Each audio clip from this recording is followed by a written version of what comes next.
Welcome into IllinoisPrep.com. Week 1 of girls swimming is over.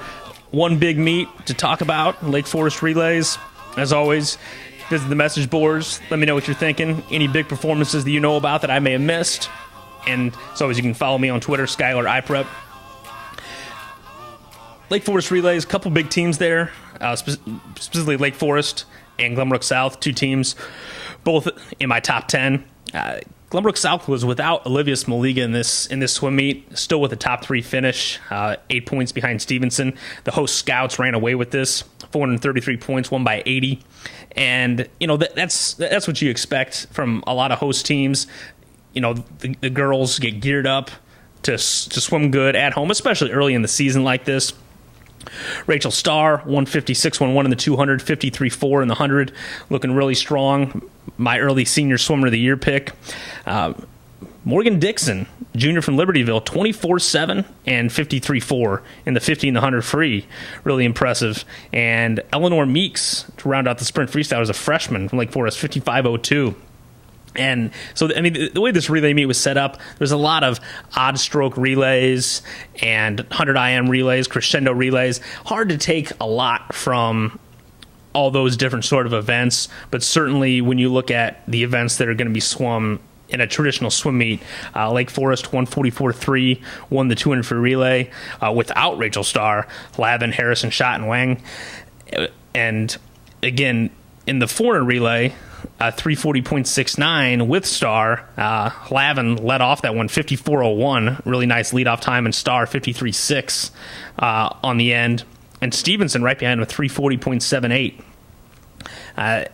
You know, Stevenson, that sort of surprised me. That's not a team that was really on my radar, but as when I go through the results a little more, the Patriots are definitely a squad that, you know, it appears, you know, if you got enough depth to go 340, you know, it's not a lights out, you know, earth shattering time. But for the first meet of the year, you know, not every coach knows everyone that they have and how good they're going to be, how much everyone improved.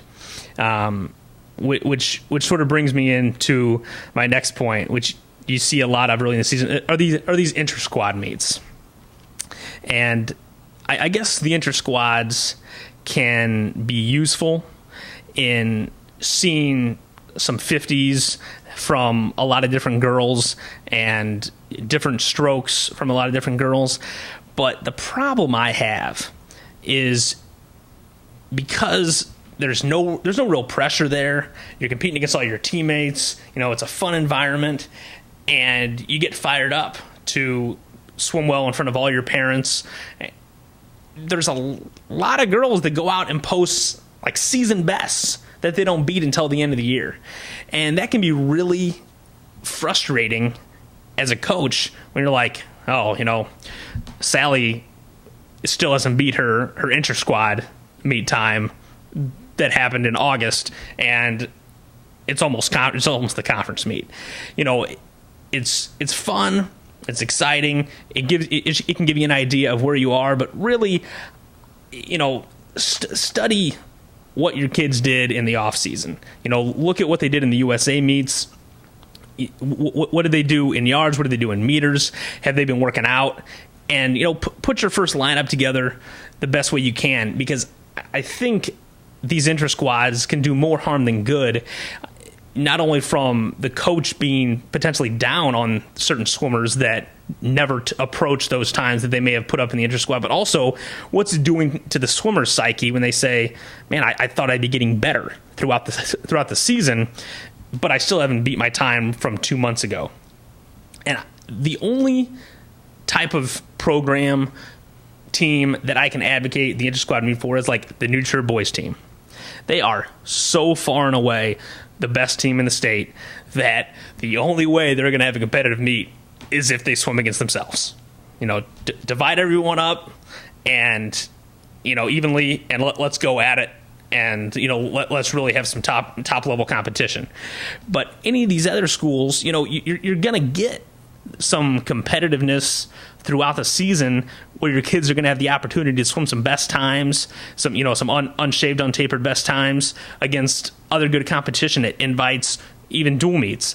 And so, you know, in swimming, it's not like in football. If you lose a dual meet, it doesn't prevent you from winning a state trophy. So if you scrap the inter-squads, yeah, you might have someone pop something in a B relay in the first meet of the year that would have made your A relay. Or you might have someone that you thought was your fourth swimmer, put them on JV, and they might have been your number 2 swimmer. But for the most part, coaches know who their best swimmers are. They have them in the right spots, and their lineup's going to be close to what their best lineup would be with or without that inter-squad meet. So that was just sort of my rant on the inter-squads. A lot of people do them, and I don't know. I've never been in favor of them. But nice outing for Lake Forest, winning the opening invite. Looking forward to getting to some dual meets throughout this week.